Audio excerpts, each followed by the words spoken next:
So Charlie, the people that we talk to usually are senior executives. Most of them they're always looking at the question about cost and benefit.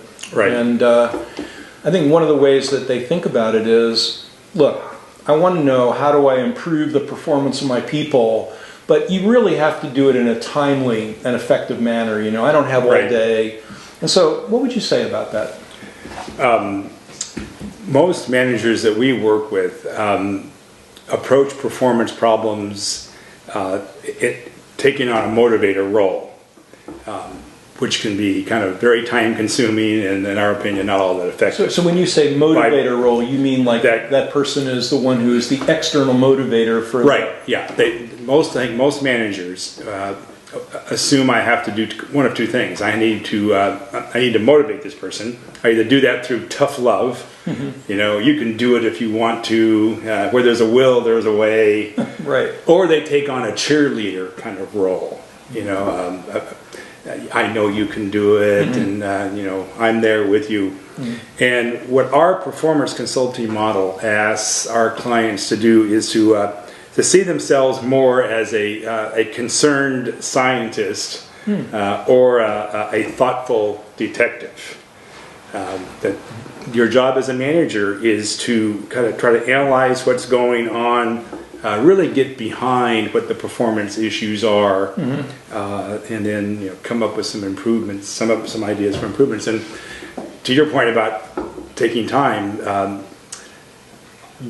performance model can really save a lot of time because it is systematic. It's a lot more systematic than it is these other roles, mm-hmm. which can go on forever.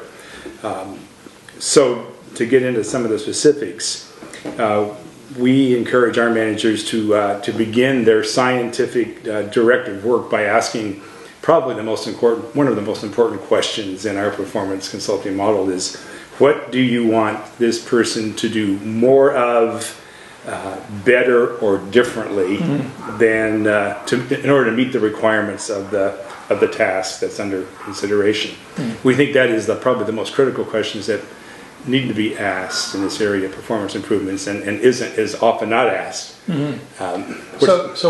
So another way of putting that is that I'm a manager and I observe what's going on around me, and in the back of my mind, I find myself saying, God, I wish I could get more of this from that person. Like if it's my CFO, I wish I could get the reports out more timely, or I'd get more, scalability in terms of the data that I'm getting. And so what you're really saying is, first of all, there's some future state that people have in mind that they'd like people to be working towards, right? That's right. The more of, less of. Right, but we're going a little bit differently than that. Okay. What the issue we're trying to resolve is, I think a lot of managers think in very much generalities. Mm-hmm. I want my person to be a better salesperson, mm-hmm. or I want better financial reports, or I want this person to be a better project manager. Right. I want you to. Well, the problem with that is it's not specific enough. Mm-hmm. So part of our model is what does that really look like? Mm-hmm. In a way, it's, to your point about it's kind of a future state, but it usually is going to come down to, you want that person to do something more of, differently, or better. Mm-hmm. In terms of the sales or financial reports. What does that actually look like? So we work with folks to get